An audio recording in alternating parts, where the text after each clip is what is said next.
नमस्कार, मैं हूं रत्ना और आप देख रहे हैं सी न्यूज़ भारत। वक्त हो चुका है राजस्थान बुलेटिन का। बात होगी भरतपुर की, जहां नदबई उपखंड के लखनपुर थाना क्षेत्र अंतर्गत अलीपुर गांव के जंगल में एक दिल दहला देने वाली घटना सामने आई।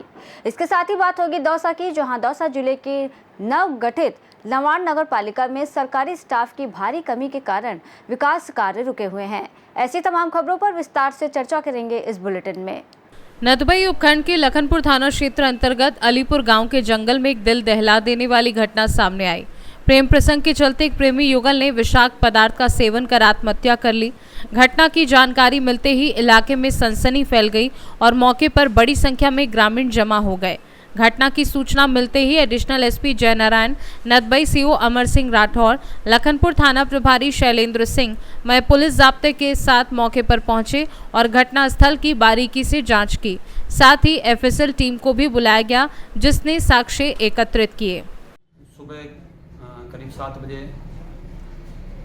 महेश चंद अपने थाना उपस्थित आया था, जिसने बताया कि मेरी बच्ची घर से बिना बताए कहीं चली गई है, जिस पर हमने उनका मुकदमा दर्ज किया था। हमने उससे पूछा, भाई किसी को डाउट हो आप लोगों को तो कोई नंबर दे दो। तो बाद में उसके बच्चे ने एक मोबाइल नंबर दिया, बोले ये लड़का है, इस पर हम पर डाउट है। उसके मोबाइल नंबर से हमने उसको ट्रेस किया। ट्रेस पे हमारी टीम में ट्रेस पे करते पहुंची तो वहाँ पे जो लड़का लड़की दोनों मृत अवस्था में पड़े हुए थे, उनके मुँह से झाग आए हुए थे।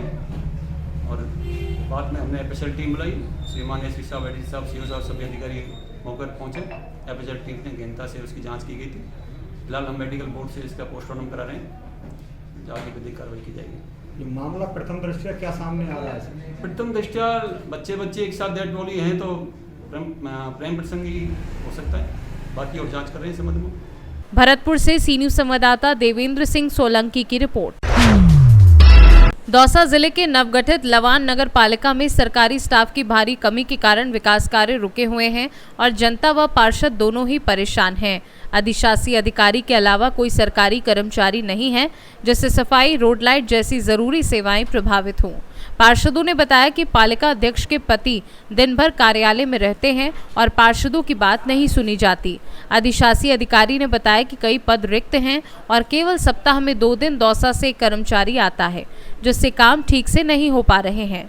अब देखना होगा कि लवाण नगर पालिका में सरकारी कर्मचारियों की कमी कब पूरी होगी या फिर ठेका कर्मचारियों के भरोसे काम चलता रहेगा। मैं हूं अभी नगर पालिका लवाण। यहाँ विकास के कार्यों में जो समस्या आई है उनके लिए मैं मिलता हूँ यहाँ के स्थानीय पार्षद मुकेश कुमार जी बैरवा, नगर पालिका लवाण से। हाँ पार्षद साहब, बताइए आपको यहाँ किस चीज में क्या क्या समस्या आई है, विकास के कार्यों की क्या समस्या आई है? सर हम बताना चाहेंगे, नगर पालिका लवाण बनी हुई है, जो जब से लेके आज तक यहाँ कोई विकास कार्य में प्रगति नहीं पकड़ी गई, ना कोई देखने को लगा कि यहाँ नगर पालिका बन गई। यहाँ पंचायत से ज्यादा दुर्व्यवस्था हुई है, ना कोई सफाई व्यवस्था क्लीन है, ना कोई विकास कार्य है, ना सड़क है, ना पानी है, ना बिजली है, लाइटों के लिए कोई रोशनी के लिए कोई व्यवस्था नहीं है। यहाँ नगर पालिका स्टाफ भी नहीं है, समय पर स्टाफ जो लगा हुआ है वो समय पर नहीं आ रहा है और पार्षदों की यहाँ कोई सुनवाई नहीं हो रही है। बजट जो आ रहा है उसके बारे में कोई नॉलेज नहीं है पार्षदों को। यहाँ पर जो टेंडर प्रक्रिया होती है उसके बारे में किसी को पता नहीं होता, पार्षदों की कोई राय नहीं ली जाती है, इन मनमर्जी से टेंडर प्रक्रिया कर दी जाती है। और विकास कार्य के लिए हम यहाँ कोई एप्लीकेशन डिमांड लेके आते हैं तो हमारी कोई सुनवाई नहीं होती है। चेयरमैन पति द्वारा क्रियाकलापों में दखलंदाजी की जा रही है और सभी पार्षद यहाँ परेशान है। हम मीडिया के माध्यम से कहना चाहेंगे, हम सभी पार्षदों की सुनवाई होनी चाहिए, सभी वार्डों में जनता के काम होने चाहिए। नहीं होंगे तो हम यहाँ धरना प्रदर्शन के लिए तैयार हैं। नहीं, मैंने सुना है कि यहाँ पे अभी लाइटों के, नालियों के, इनके कई टेंडर हो चुके हैं, तो आप बताओ कि आपके वार्ड में क्या लाइटें लगी? हमारे वार्ड में लाइट अभी करीबन 2-3 दिन पहले लगी है, जो भी हम ये साहब से मिले थे। कितनी लाइटें लग चुकी होगी इसका हमें पता नहीं है सर, कितनी लगा है। और स्टोर में जो लाइटें रखी है उसका भी हमें मालूम नहीं है, और पहले कितनी लाइट लगा थी उसका भी हमें कोई मालूम नहीं है। अब मैं बात कर रहा हूँ संतोष देवी जी, जो यहाँ के स्थानीय पार्षद है। आपके वार्ड में क्या समस्या चल रही है अभी? सर मेरे वार्ड में तो तकरीबन सारी समस्या है। मेरे वार्ड में अभी तक चेयरमैन साहब द्वारा 2 पट्टा कार्य हुआ है बार इनको आके कहती कि भाई मेरा ये काम करो। 10 महीने पहले मैंने यहाँ पर दिया था लिखित में कि मेरे जैन मंदिर में आवाजाही में काफ़ी बाधाएं होती हैं, चौमासे का टाइम आ गया, कई बार तो लोगों के फ्रैक्चर तक हो जाते हैं, लेकिन इनों के द्वारा वो वहाँ पे जाकर आए और देखकर भी चले गए, लेकिन अभी तक वहाँ पर कोई कार्य नहीं हुआ है। और आज भी मैं इनको बोल रही कि मुझे लिखित में दे दो ताकि मैं आप देख तो सकूँ ना मेरा टेंडर जो आपने पास करा उसके अंदर मेरे वार्ड का काम है या नहीं है, लेकिन इनकी तरफ से कोई मेरे को संतुष्टिपूर्ण जवाब नहीं मिल रहा है। और हमेशा आते हैं इनके पास में पार्षदों के लिए, किसी वार्ड के लिए कोई संतुष्टिपूर्ण जवाब। दौसा से सी न्यूज संवाददाता गणेश शर्मा की रिपोर्ट। जोधपुर में लायंस क्लब एक्टिव ने 30 मई से कोरोना जागरूकता अभियान शुरू किया है, जिसमें मास्क, सैनिटाइजर और गर्मी से बचाव सामग्री वितरित की जा रही है। अस्पताल अधीक्षक और डॉक्टरों की मौजूदगी में यह अभियान खासकर कोरोना संक्रमण से बचाव और गर्मी में स्वास्थ्य रक्षा के लिए जनता को जागरूक करने पर केंद्रित है। निःशुल्क मास्क और सैनिटाइजर वितरण के साथ साथ झुग्गी झोपड़ी के परिवारों को पीने के पानी की मटकियां, छाया और अन्य जरूरी सामग्री भी दी जाएगी। इस सेवा में क्लब के कई सदस्य और स्वास्थ्य विशेषज्ञ सक्रिय रूप से शामिल हैं, जो लोगों को खान-पान और जल सेवन के सही तरीके भी बताएंगे। हमेशा जब भी प्राकृतिक आपदा आती है तो सबको अवेयरनेस करने के हिसाब से कुछ ना कुछ हॉस्पिटल स्थानों में, सब स्कूलों में हम लोग चाहे मास्क बांटने हो, सैनिटाइजर बांटने हो, तो ये सब हम लोग करते हैं। तो उसके हिसाब से जैसे 17 पेशेंट आज 6 दिनों के अंदर पाए गए कोरोना के, 10 तो अभी बता रहे हैं एम्स में भर्ती हैं।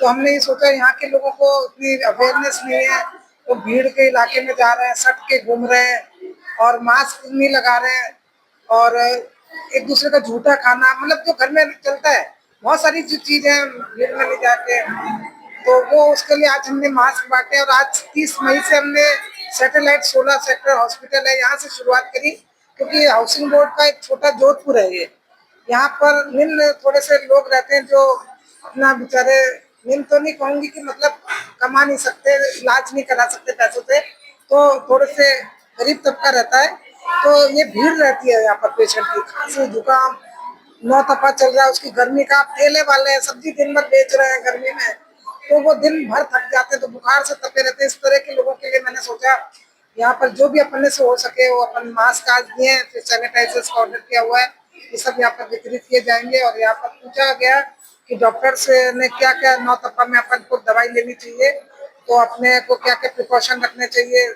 एसी वेसी में घूम के एकदम बाहर ना निकले। डॉक्टर नरसिंह माथुर जी हैं जो उनकी टीम एचओडी हैं, तो उन्होंने सब बताया है। आप लोगों के माध्यम से, मीडिया के माध्यम से जन जन तक ये बात पहुंचेगी। जो लोग डॉक्टर को नहीं दिखाने के लिए आलस कर रहे हैं, धूप से नहीं निकल रहे हैं, उनको आपके माध्यम से सारी दवाई का भी पता चलेगा और अपना ध्यान रख पाएंगे। धन्यवाद आप लोग। जोधपुर से सी न्यूज संवाददाता आनंद शर्मा की रिपोर्ट।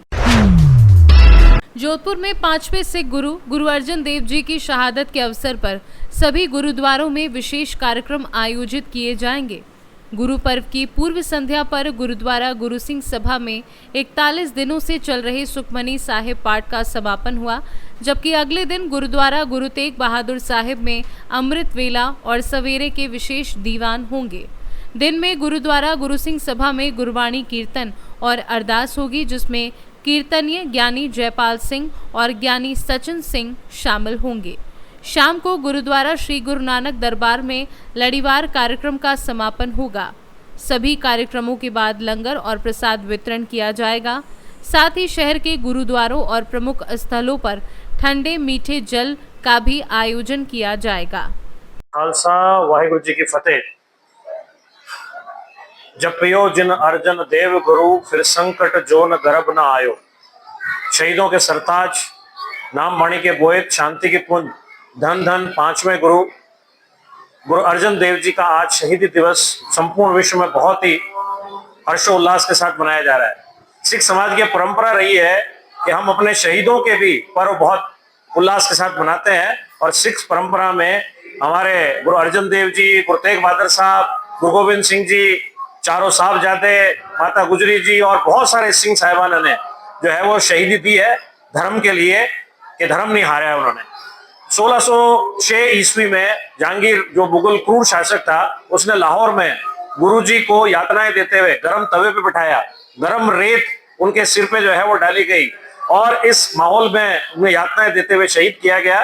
पूरा सिख समाज उनकी शहीदी को याद करता है और अपने धर्म के प्रति दृढ़ विश्वास रखते हुए आज हर जगह पूरे विश्व में ठंडा मीठा जल छबील की व्यवस्था की गई है। गुरुद्वारों में प्रोग्राम किए गए। पहला दीवान गुरुद्वारा तेग बहादुर साहब में हुआ, इस समय हम गुरुद्वारा सिंह सभा में बैठे हैं। दूसरा मुख्य दीवान इस गुरुद्वारा सिंह सभा में हो रहा है और इसके बाद शाम का दीवान गुरुद्वारा श्री गुरु नानक दरबार पावटा में होगा। मैं सभी धर्म प्रेमी और सनातन प्रेमियों से ये निवेदन करता हूं कि गुरु जी की इन शहादतों को याद करते हुए, धर्म के प्रति दृढ़ रहते हुए इस पर्व को हर्षोल्लास के साथ मनाएं और अपना अपना योगदान इसमें दें। वाहिगुरु जी का खालसा, वाहिगुरु जी की फतेह। जोधपुर से सी न्यूज संवाददाता आनंद शर्मा की रिपोर्ट। फिलहाल इस बुलेटिन में बस इतना ही। देश और दुनिया की तमाम बड़ी खबरों के लिए देखते रहिए सी न्यूज भारत।